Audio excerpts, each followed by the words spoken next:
very good morning, beautiful Lagos. Welcome to the place you need to be. Let's talk about sports now, the Sport Rise Show. I could say welcome to, a Voice of the People TV, and it's a sports time. A whole lot of controversial talk happening in the course of the weekend. A whole lot of excitement, a whole lot of what's the better word to say? Good news for some sporting people, if you know. But let's start with the local scene, where Rivers United, got to, did I say they did themselves right? So Alexa Yowa scored the decisive goal as Rivers United defeated Lobby Star 1-0 at the Adokia Masamaka Stadium in Port Harcourt on Sunday. The defeat was Lobby Star first in the Premier League this season. At the Lakers Salami Stadium as well, Adal Masingba Ibadan hosted Shooting Star rally to beat Doma United 3-1, while Nelson Abiam gave Doma United the lead on 9th minute. The home team equalized through Bolade at the lower from the penalty spot on the stroke of 45 minutes. Karima Yende gave 3SC the lead for the first time in the hour mark. Gideon Monday made a point save 3 minutes into stoppage time. For our Warriors, they beat Heartland of Owerri 1-0 in the rental derby in Meme Okike, scoring the decisive goal on 8th minute. And also at the Muhammadu Diko Stadium, Castina United defeated Sunshine Stars 3-2 in a 5-goal thriller. Michael Alalusi scored twice for Sunshine Stars, with Bello Lukman getting the brace and Michael Ibe on target for Castina United. Now let's talk about another very one. If it was a boxing, if it was a political show at that point, as the last weekend, we'll talk about the Supreme Court mercy and the rest of that, the handover and the. But let's take it back to boxing and sports, to be exact. I came into the studio talking about Francis Ngannou. No disrespect to Tyson Fury. No disrespect to all of those guys who have emerged champions, AJ, talk about, Anthony Joshua, and Alexander Usyk, the Ukrainian. But I want to say Mike Tyson would always be Mike Tyson. No one takes away from the best. You need to work hard, and working hard is not enough, so maybe extreme hard. Where we did see WBC heavyweight world champion Tyson Fury beat former UFC fighter Francis Ngannou on a split decision in the non-title fight in Saudi Arabia on Sunday that almost delivered one of the boxing biggest upsets. Now, that fight was in Riyadh in Saudi Arabia, where a whole lot of celebrity top-notch men came to great event.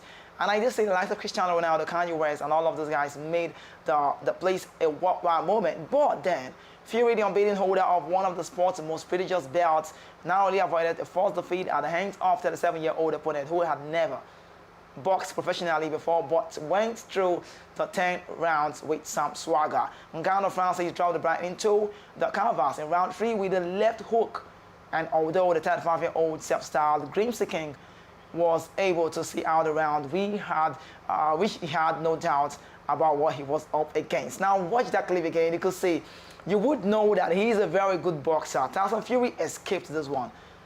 Over and over again, we just see that from Ngannou Francis, the Cameroonian international. Fury said there was no rematch clause, but he would like to fight Ngannou again down the line. And after an undisputed title fight with Ukrainian RBF, RBO, WBO, and WBA champion Alexander Usyk, the pair are set to meet again in Riyadh at a date yet to be announced officially, but that most champions said on December 23rd. Usyk, who was in Saudi Arabia to watch his future opponent, said he was ready. Now, we can't look past that very, very, very match. Reasons are, I must commend Mike Tyson. I want to say that he is the man who trained Francis Ngannou. He's not even been here before. It's all like he was making a debut for himself. Watch the way he punches. His punch is a top-notch one. I think it's weighty. When I watch Tyson Fury many of the time, I begin to laugh because he couldn't contain. Tyson Fury just couldn't contain, Francis Ngannou. Ngannou have not been to the boxing world before. He just does the UFC and is making his debut with a very big fight. And you need to know a whole lot of big personalities break that event to make sure it was okay to see. But time will not let me to keep talking about this very one, but I could say that I'm a very big fan of Francis Ngannou. No, it doesn't feel like I'm trying to throw shades to, Alexander Usyk or Tyson Fury or any of those big men. But I did see a post before I came to the studio where Ngannou, Francis Ngannou, Israel Adesanya, that's the UFC connection, and Kamaru Usman, yeah, that's the name. They were together, and it felt like that was an African connect, and I love to see that over time and again. So let's talk about the race world, where world champion Max Verstappen drew level with Alain Prost and 51 Formula One victories on Sunday when he claimed his record 16th triumph of the season at the Mexican Grand Prix. Starting from 10 to the grid, the Red Bull driver stole the lead at the start and then dominated the race, which was punctuated by a lengthy red flag stoppage when Kevin Magnussen crashed heavily in his last. Now, the 26-year-old Dutchman came home with 10.875 seconds ahead of the revitalizing Lewis Hamilton, who started sixth with pole sitter Charles Leclerc taking third place ahead of the Ferrari teammate Carlos Sainz. Now Norris finished a glorious fifth for McLaren after an enthralling drive through the field from 17th on the grid ahead of George Russell in second Mercedes.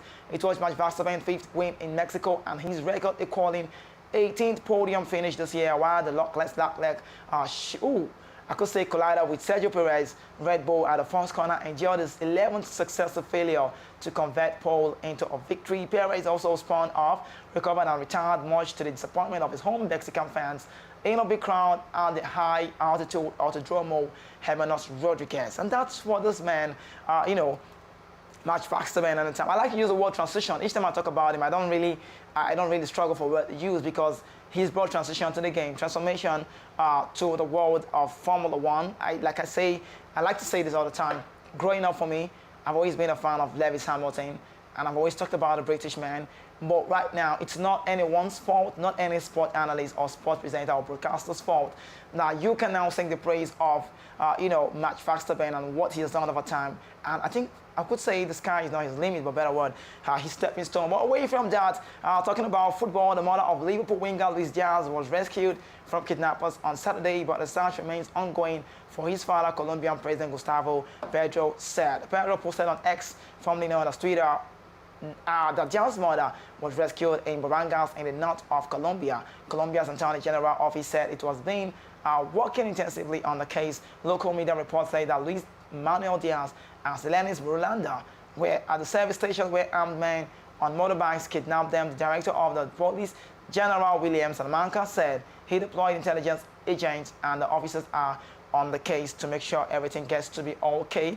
But before I go on with the next one, I think Luis Diaz, I must commend the Liverpool Football Club, where they say you would never walk alone. That's to say, the slogan stands strong.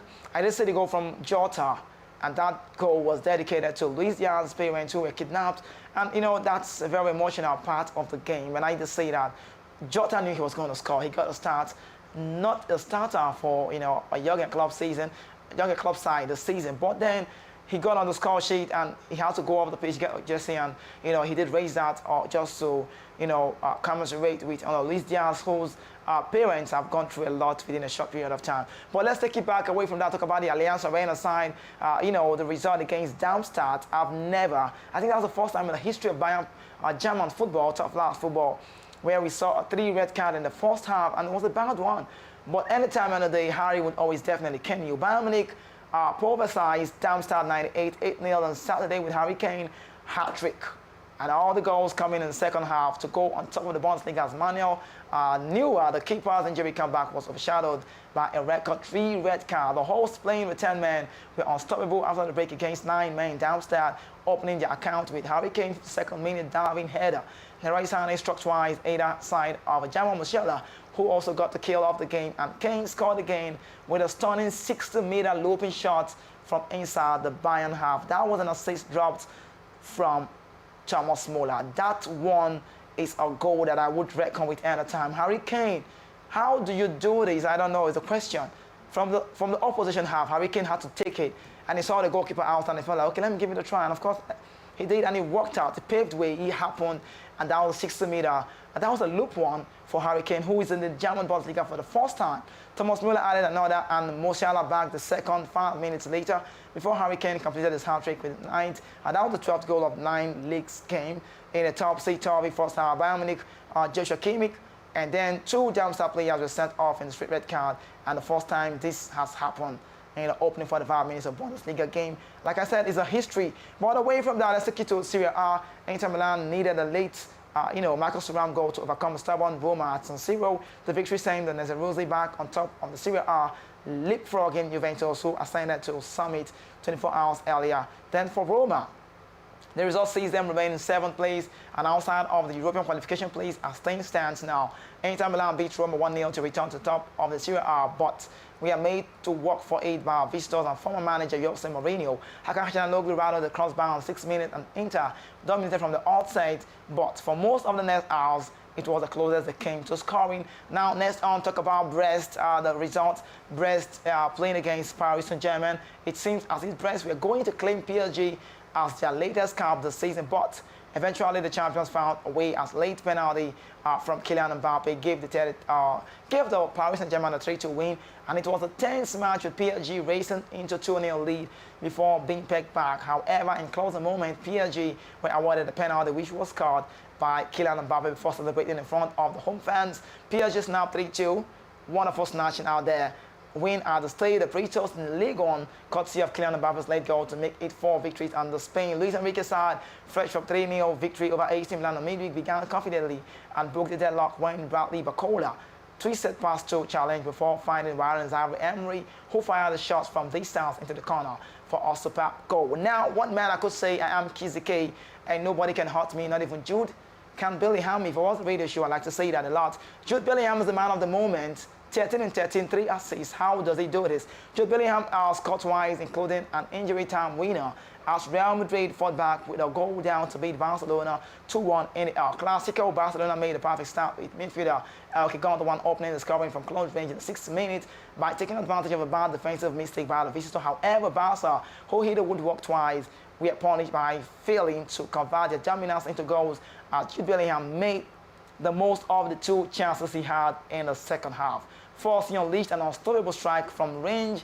into the upper left corner in the 68th minute, and then in stoppage time, 92 minutes, he scored the winner after collecting a Luka Modric pass inside the box. They were Bellingham 12 and 13 goals in 13 games in all competition since he joined Real Madrid this summer, including the Spanish La Liga, leading 10 goals in 11 matches. And that's about Jude Bellingham. What more can be said about Jude Bellingham? What more? I would compare the goal from Bellingham, the outside one he got from the box, out of the box, and also that of Eddie Nketiah. And, I would say he's a great signing for Real Madrid. You know what's scary about Jude Bellingham? His age. He's just 20.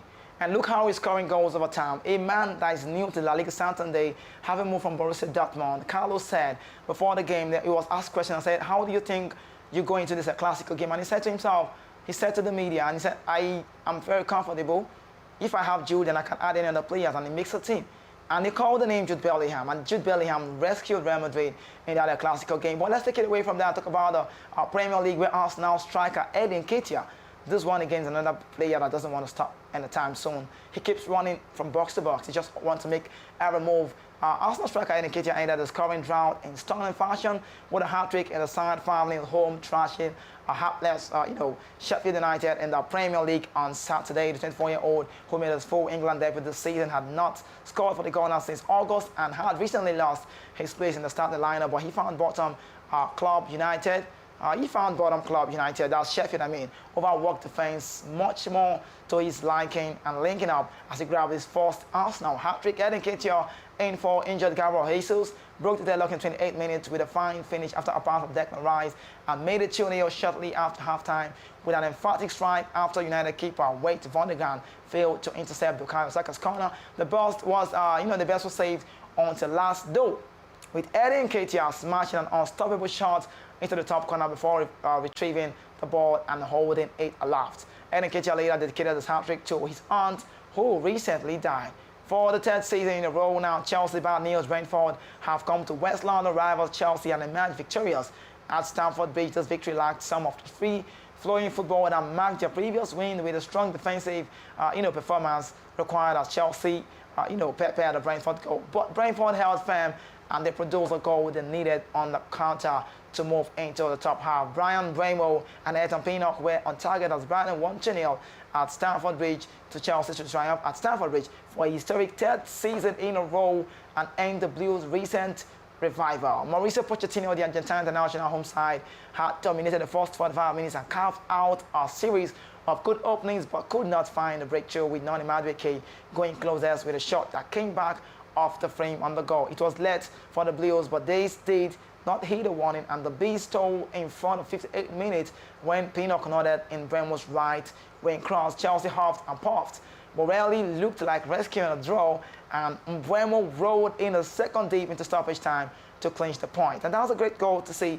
Sanchez came out, and we did see the move, but never worked out. But away from that, talking about the side of Sage, you would never walk alone. Wrapping up, goal from Diego Jota, Darwin Núñez, Mo Salah gave Liverpool a comfortable 3-0 win over Nottingham Forest at Anfield on Sunday and lifted the race to 23 points, 3 behind leaders Tottenham Hotspur. Forest came to pack the defence and hit on the break, and though they kept it tight for the opening half hour, they were soon behind thanks to a classic counter-attack from the home side. Now Forest centre-back Murillo made an ill-judged forward and was relieved of the ball, and in the second Mohamed Salah had found Darwin Núñez, whose shot was parried into the path of Jota for an easy finish. Jota celebrated by holding up the shirt of teammate Luis Diaz, who missed the game following the kidnapping of his parents in his native Colombia. Liverpool second was the brilliant team.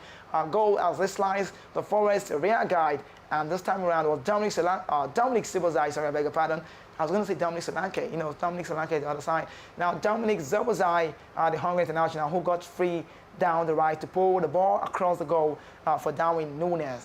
Liverpool upped the tempo early in the second half with Salah calling a shot just wide and Harvey Elliott having a shot blocked shortly after coming off the bench. The defeat now leaves Forest in 16th place in the table of 10 points, 5 points above the drop zone, while Liverpool are still in the mix at the top of the table after a difficult day off the pitch caused by Luis Diaz. Situation for the derby.